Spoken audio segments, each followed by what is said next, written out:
Olá, mais uma vez, Maurício. Novamente agradeço a presença para falarmos aqui dos maiores artilheiros de todos os tempos dos clubes paulistas.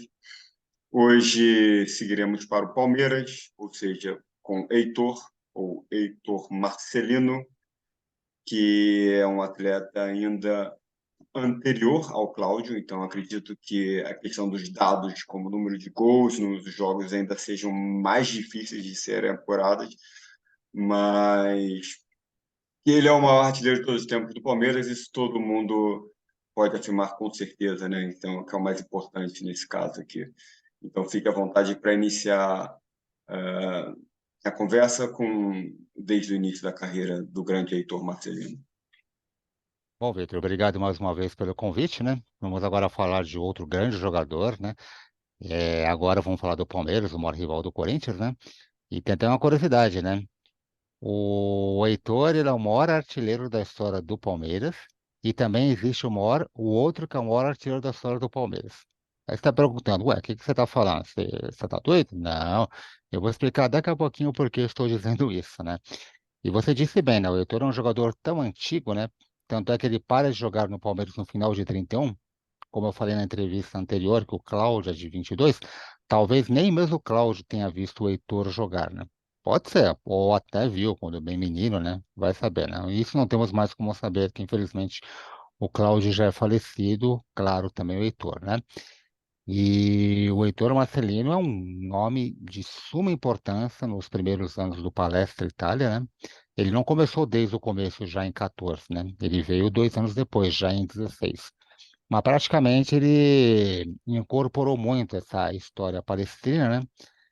E se tornou um jogador de suma importância para o Palestra, da mesma forma que foi o Corinthians, né? Com outros ídolos, né? Amilcar e Neco, o Heitor, junto com o Bianco, que é um ex-jogador corintiano, né?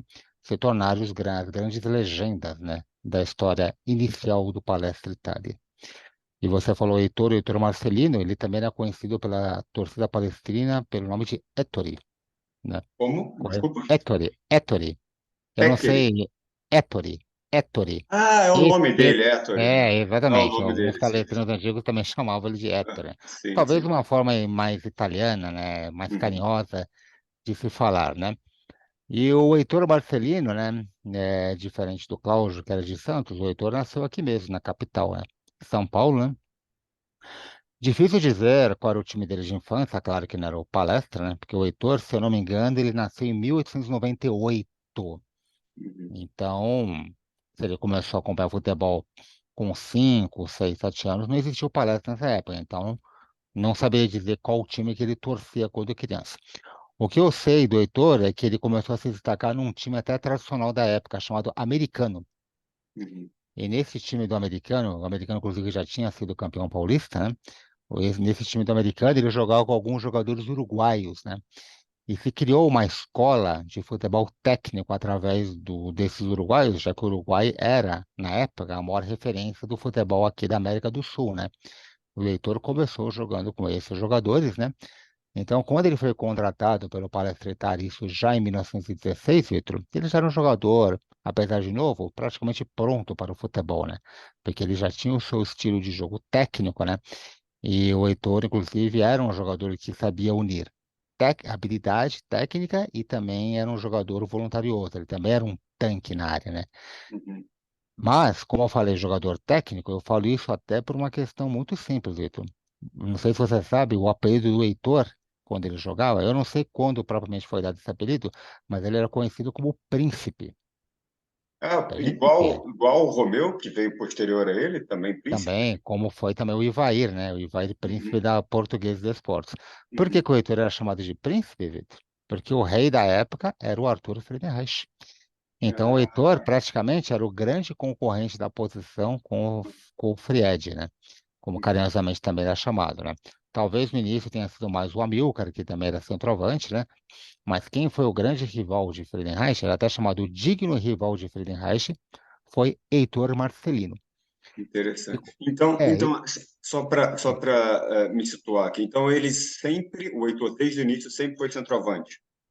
Na verdade, ele jogava como centroavante, como ponta de lança, né? Ponta de lança, Uhum, vamos dizer, era aquele meia bem ofensivo, né? Bom, uhum, praticamente os meias daquela época jogavam bem para frente, né?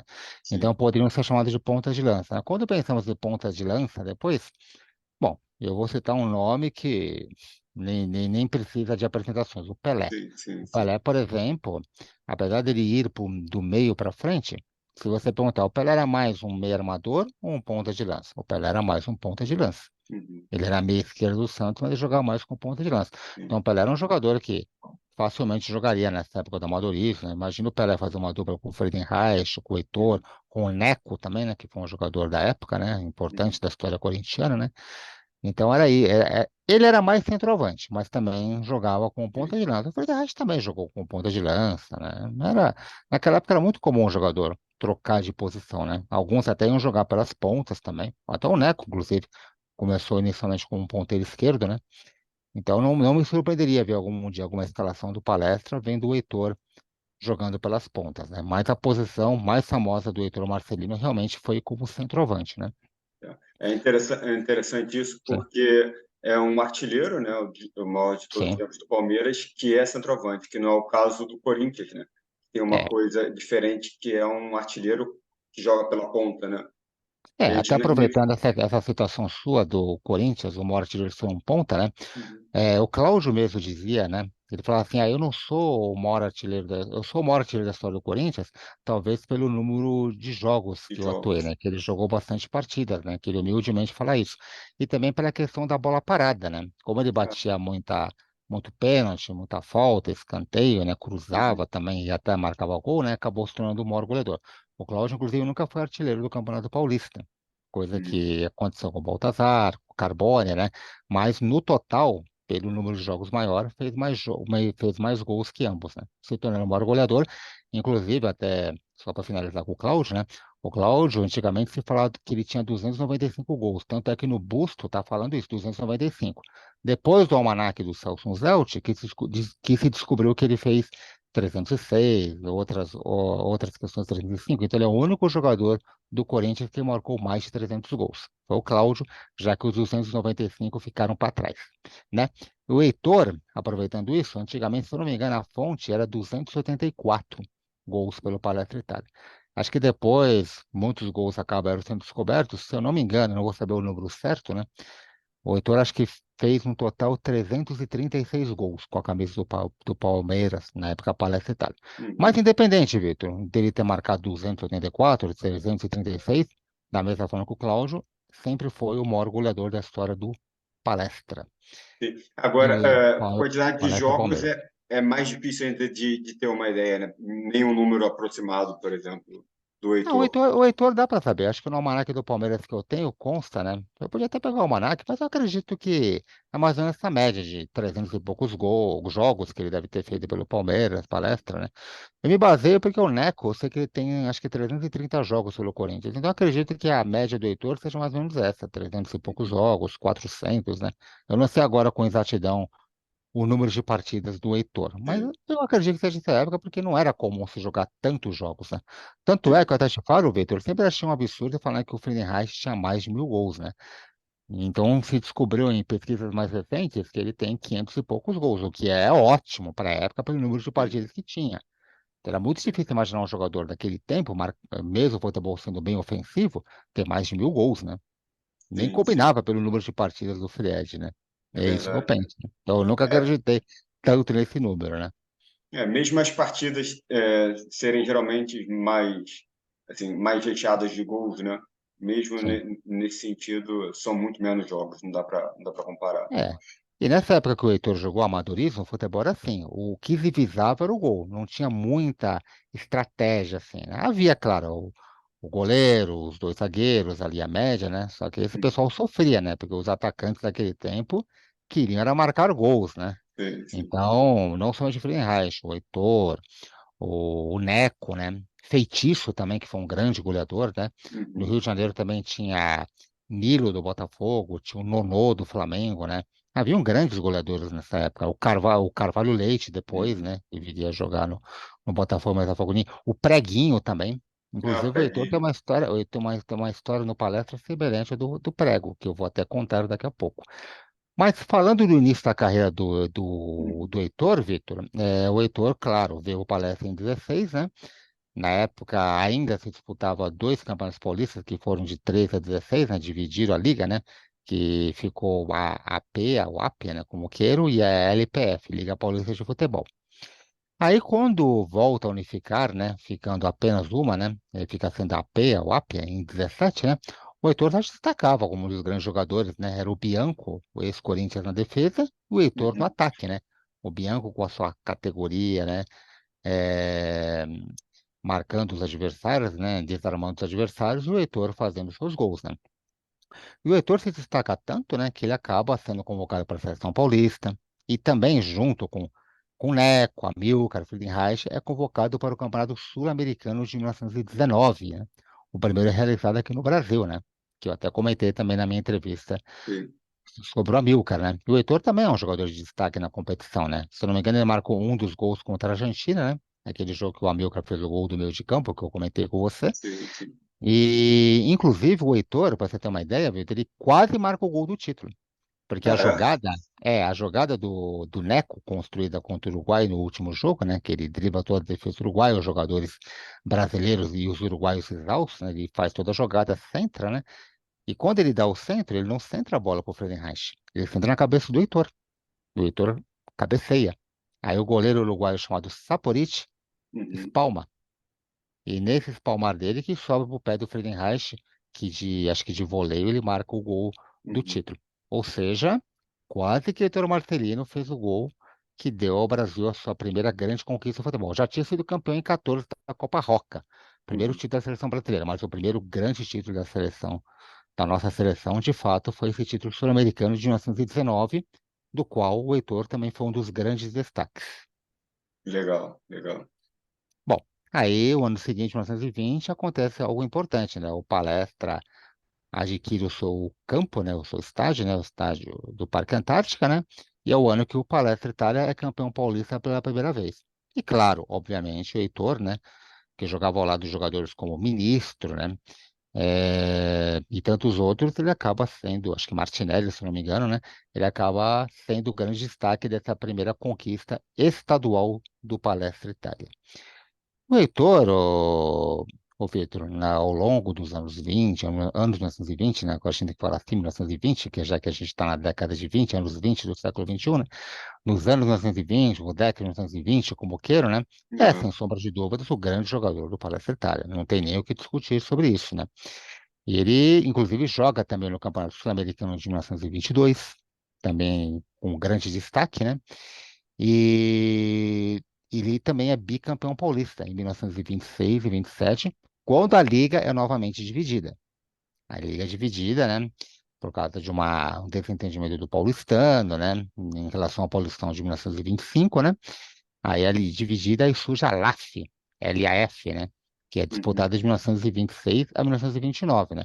E o Heitor, no caso, é bicampeão paulista pela Ápia, ou APEA, em Uhum. 1926 e em 1927. E ele, com certeza, perdão, ele é o grande destaque, obviamente, do palestra nesses 2 anos. Inclusive, no Paulistão 1928, ele é pela primeira e única vez artilheiro da competição. Ele pela Ápia e o Filó, famoso ponteiro direito, pela LAF. Era alguma coisa relacionada ao futebol amador e a briga pelo profissionalismo? Ou essa divisão? Não, Não, né? na verdade, então, É na verdade, anterior a isso? sim, na verdade, Vitor, o profissionalismo ele começa no Brasil em 1933, né? Uhum. Foi mais um desentendimento que, quando houve a divisão em 1913, né, foi mais algo assim, foi até um ato preconceituoso dos clubes aristocráticos, né, que não aceitavam times humildes como o Corinthians, como o Ipiranga, que estavam começando, por isso que eles dividiram a liga, nessa ocasião de 1913 a 1916.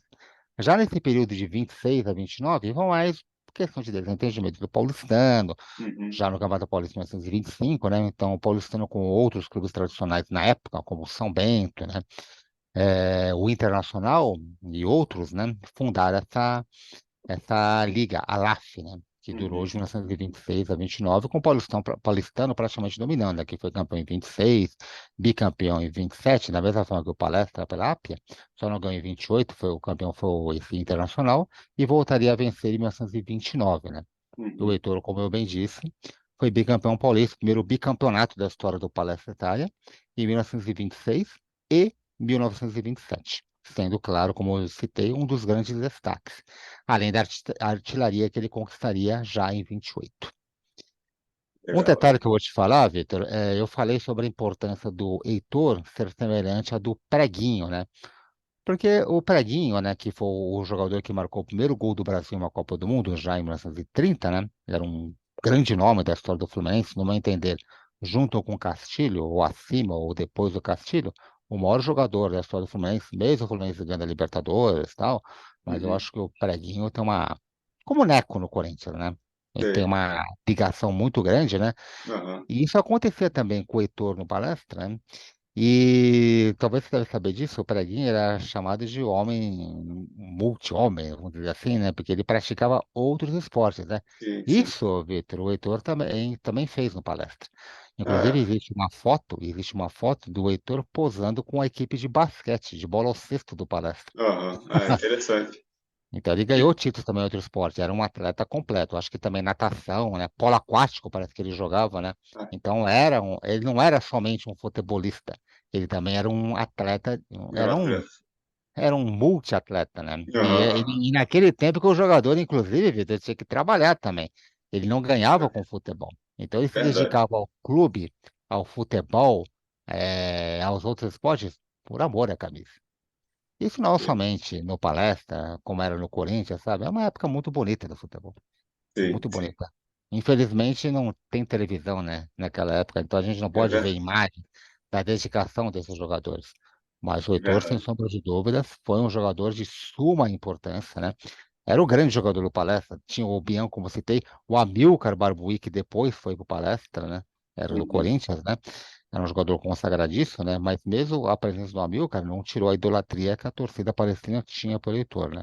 Sem sombra de dúvidas, era o grande ídolo da torcida era o grande ídolo dos palestrinos daquele tempo. Interessante, interessante. E o Heitor, na seleção brasileira, ao lado do Frankenreich, era um grande nome, né? Você, e também junto com o Neco e o Almir. Ele Sim, no cenário exatamente. brasileiro era. Agora, como os dois eram centroavantes, eles tinham que se revezar entre a meia esquerda, a meia direita, centroavante, ou essa situação ficava mais para o Frankenreich e o Heitor entrava nas meias. Como é que era isso Ah, exatamente? é aquilo que eu comentei, né? O Heitor ele tinha total de condição de jogar como ponta de lança meia, né? Tanto é que o ataque campeão de 1919 era formado por Milon, Neco, Uhum. Friedenreich, Heitor e Arnaldo. Então o Então, Heitor na jogou meia como meia direita, esquerda, né? meia Meia esquerda, isso. esquerda, meia esquerda. Uhum. Então dava tranquilamente para jogar. Acho que inclusive no Sul-Americano de 1916 ou 17, não me recordo agora, o Amilcar fez a mesma coisa. O Amilcar, como era centroavante naquele tempo, né? Ele jogou com o meia e o Friedenreich como centroavante. Então, se havia dois centroavantes, dava tranquilamente para um jogar como ponta de lança. Isso era Entendi. normal na época. Havia plenas condições para isso, né? Porque, como eu falei, até citei o Carbone, por exemplo, do Corinthians. O Carbone também era um jogador que atuava como meia esquerda, mas ele era praticamente um homem-gol do Corinthians. Então, ele podia tranquilamente também ser um centroavante. Então, isso foi o que aconteceu, claro, com o Heitor, através da sua classe, da sua técnica e também pela sua força física. O Heitor era um jogador muito forte também, né? Ele era alto E no pré-época eu acho ou que ele tinha não? uma certa altura, assim, pelo que eu vejo nas fotos, não era um jogador super alto, né, como vemos hoje, mas eu acho que ele tinha uma certa altura, 1,70 m e pouco, talvez, não era um Entendi. gigante, mas também não era um baixinho, né. Sim, Acho é que porque. fisicamente ele era até mais forte que o Friedenreich. O Friedenreich era magrinho já. Sim, é, sim. O Heitor era um jogador até forte, sim. E eu citei para Entendi. você sobre o Sul-Americano 19, que ele quase fez o gol do título, né, ele também foi muito bem no Sul-Americano de 22, a segunda conquista sul-americana da seleção brasileira, né?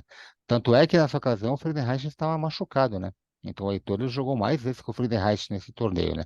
Já nessa competição, o ataque do Brasil era formado mais por Formiga, Uhum, Neco sempre como meia-direita, né? Na seleção principalmente, Heitor, Tatu e Rodrigues, que era a ala esquerda corintiana, né? uhum. E o Heitor, claro, foi de suma importância também nessa segunda conquista sul-americana do Brasil. Agora, assim, é porque, na verdade, sobre a história do Heitor, eu sei muito pouco. É mais Sim. difícil encontrar, porque é um jogador muito antigo. O Cláudio, ele passou por todos os times grandes de São Paulo. E o Heitor, como é que foi? Ele foi sempre Não, fiel à camisa do Palmeiras? Teve alguns não, momentos não, assim? sempre jogou no Paulista. Assim, como eu citei, ele jogou no Americano, tinha um outro time que ele jogou antes do Americano, que me foge o nome agora, mas ele jogou no Palestra Itália durante 15 anos, né? Durante 15. 1916 é 31, né? Bastante tempo, né? Como o Neco no Corinthians, que jogou 17 anos, né? De 1913 a 1930. O próprio Friedenreich também no Paulistano, ele jogou de 18 a 29, né? Então os jogadores eles ficaram muito tempo, né? Principalmente esses maiores, os mais importantes, né? Sim. Eles não tinham essa coisa de trocar de clube. E trocar de clube, nossa, ir para um rival naquela época do amadorismo era um crime, né? Podemos dizer assim, o jogador jamais seria perdoado. Tanto é como eu falei do Amilcar para você na outra entrevista, o pessoal tinha até uma impressão errada do Amilcar. O Amilcar foi traidor, saiu do Corinthians para o Palestra. Não, o Amilcar não saiu do Corinthians para o Palestra. O Amilcar ele saiu do Corinthians, ficou Uhum. parado. O Palestra fez vários convites para ele, ele não aceitava, e depois, como ele sabia que ainda tinha futebol a apresentar, até mesmo por ele ser de origem italiana, né? Ele nasceu em Rio das Pedras, né? Mas era de origem italiana, Barbuí, né? Por um Uhum. dever de italianismo, né? Tanto é que ele até era sócio também do Palestra, ele foi. Mas não foi transferência, não, né? Então você fica imaginando um Heitor, por exemplo, jogando no Corinthians, né? Grande ídolo do Palestra e pro Corinthians. Um Neco e pro Palestra. Coisas, né, incabíveis nessa época do amadorismo, né? Então, diferente do Cláudio, né? Ele não jogou em nenhum outro grande clube aqui de São Paulo. Jogou no Americano, como eu citei, né, no começo, que era um grande clube na época, antes de ser campeão paulista, mas depois jogou somente no Palestra Itália. Não atuou nem pelo Corinthians e nem pelo Interessante. Paulistano, né? Que era outro Agora, de ferro na época. no Americanos, ele chegou a disputar algum campeonato paulista ou foi só na anterior à fase, vamos dizer, principal, né? Não profissional, mas Uhum. porque não existia profissionalismo, mas ele era como se fosse um aspirante, um júnior do americano, Sim, ou ele já era do quadro principal? não, jogou sim. Eu acho que ele disputou, se eu não me engano, em 16, se eu não me engano, ele Ah, disputa o primeiro turno pelo americano e o segundo turno pelo Palestra. Se eu não me engano, interessante. mas ele joga assim o Campeonato Paulista. Não lembro agora se ele disputa também o de 1915, né? Não tem, eu tenho fichas técnicas aqui, mas se eu ficar saindo a Aham, pegar, fica chata a entrevista. não, sim, Mas eu sei que ele disputou o Paulistão de 16 também pelo americano. interessante, interessante. E ele sai, quando ele termina a carreira dele no Palmeiras, é quando o Romeu Feliciari já estava despontando, né? Já Bom, meio que uma passada de bastão. Na... é, mas é até interessante você falar isso, que eu vou fazer mais umas citações antes dessa troca de bastão. Inclusive, eu até falo para você um livro que é completo sobre a história do Heitor. Eu, por exemplo, fiz o livro de Amilcar Barbuí. Eu tenho Uhum, amizade com o historiador do Palmeiras, o Fernando Galupo. O uhum, Galupo é um nome muito famoso, assim, como pesquisador, né? Ele escreveu um livro sobre Heitor, chamado Alma Palestrina. Ele conta interessante. toda a história do palestra, né? Tanto é que ele até do Heitor no palestra, no futebol em si, mais no palestra, né? Tanto é que ele me passou algumas informações bem bacanas que já vou dizer para você, né? Até é bom ter essa amizade, né? Porque é Aham, uma troca de informações que temos um com o outro. Brincamos, né, por eu ser corintiano e ele é palmeirense, mas uhum, temos uma amizade muito boa, né? Mas a questão, ô, Vitor, dessa troca de bastão, antes o Heitor, inclusive, era um jogador ainda de alto nível, tanto é que ele, na lista que é para disputar, a lista dos paulistas, que é recomendada para a CBD para disputar a Copa do Mundo de 1930, o Heitor está nessa lista. Então, só do Heitor, do Friedenreich também, né? O próprio Amilcar, jogadores bem antigos. O Neco, o Formiga já não, porque já estão bem em final de carreira já. Mas Heitor, Friedenreich e Amilcar eram jogadores que foram, inclusive, recomendados para jogar a Copa do Mundo de 30, né? O que não aconteceu, que a gente podia até com uma seleção mais forte, né? Por desentendimentos, né? Porque os paulistas queriam colocar um representante paulista na delegação e os cariocas recusaram isso, né? Queriam apenas cariocas presentes, né? Então, depois São Paulo acabou não cedendo seus jogadores. E fizemos esse papel, infelizmente, pífio no Mundial de 30. Não digo que seríamos campeões, mas poderíamos ter feito um papel bem melhor se houvesse essa massa paulista para engrossar as fileiras da seleção brasileira, né? E o Heitor, como eu disse, fazia parte, né?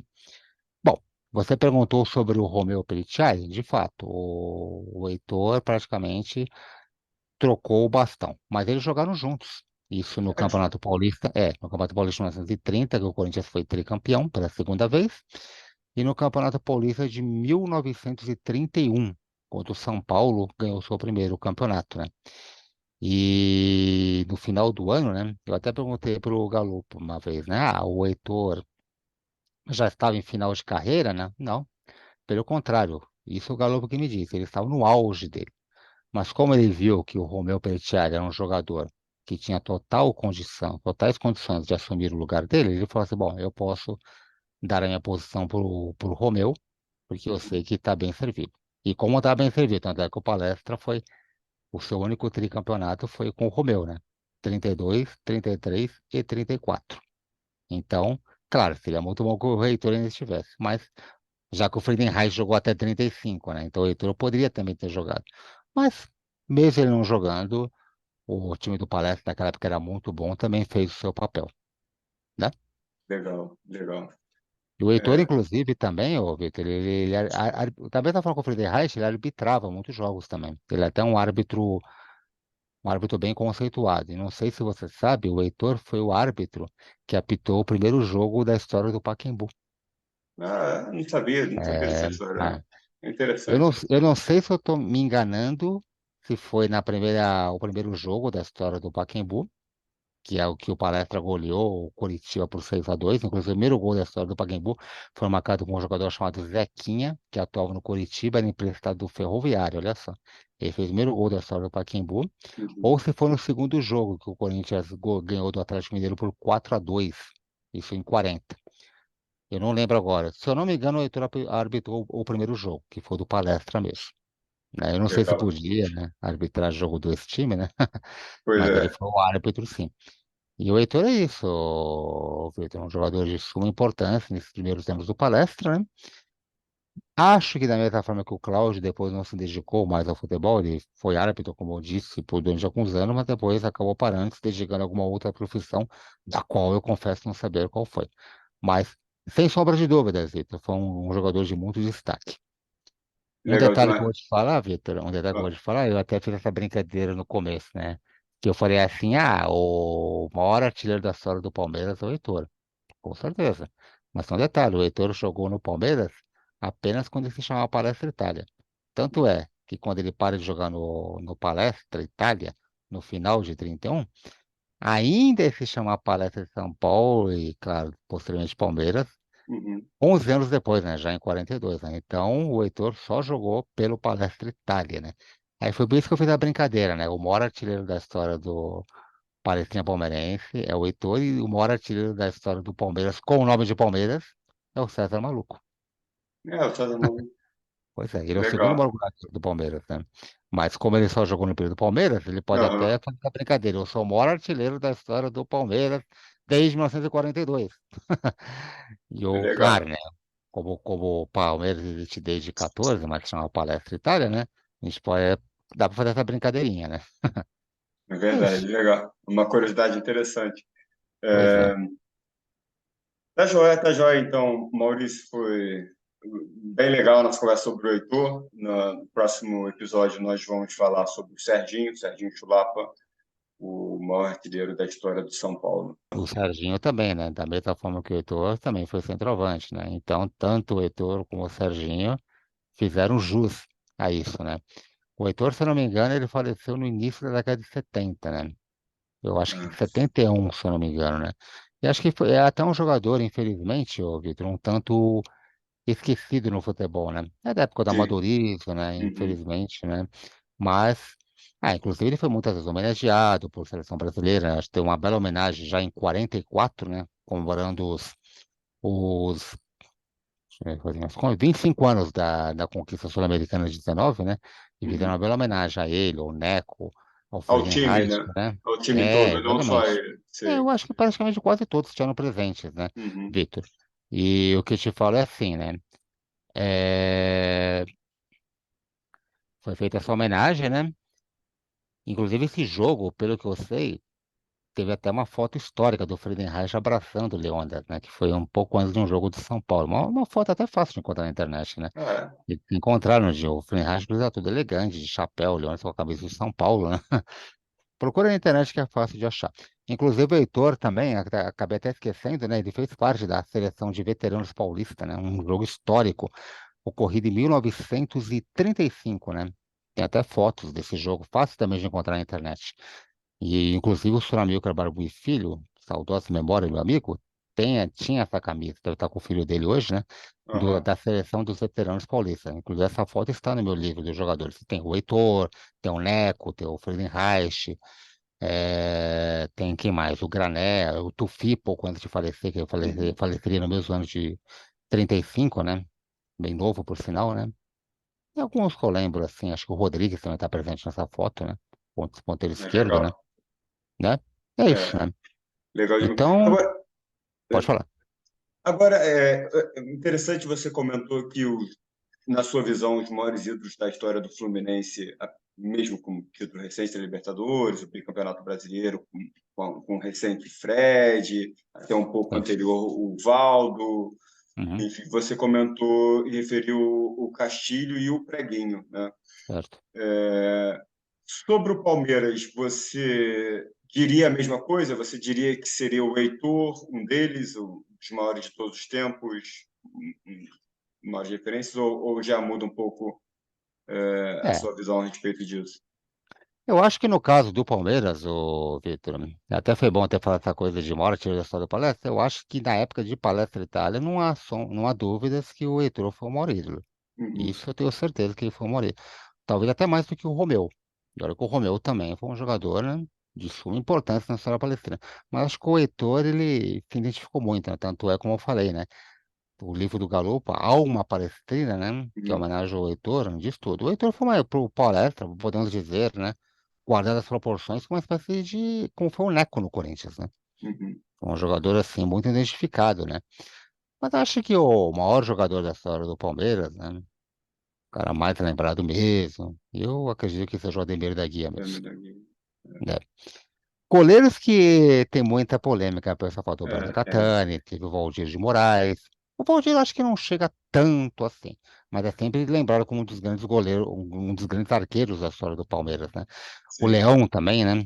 Talvez o que mancha um pouco a questão do Leão no Palmeiras é ele ter jogado no Corinthians depois, inclusive sendo Sim. campeão em 83, campeão paulista em 83. Mas acho que mesmo assim ele continua muito querido. O Palmeiras é o segundo jogador com mais Com mais partidas pelo jogos. clube, só perde para o Ademir da Guia, né? E claro, recentemente, depois do Leão, o Veloso, né? Um pouco também, acho que o Marcos, principalmente, fazendo. Acho que até o próprio Fernando Praz também foi um marcante no Palmeiras, né? Mas acho que os Desculpa, mais marcantes. a conexão Pode deu falar. uma cortada.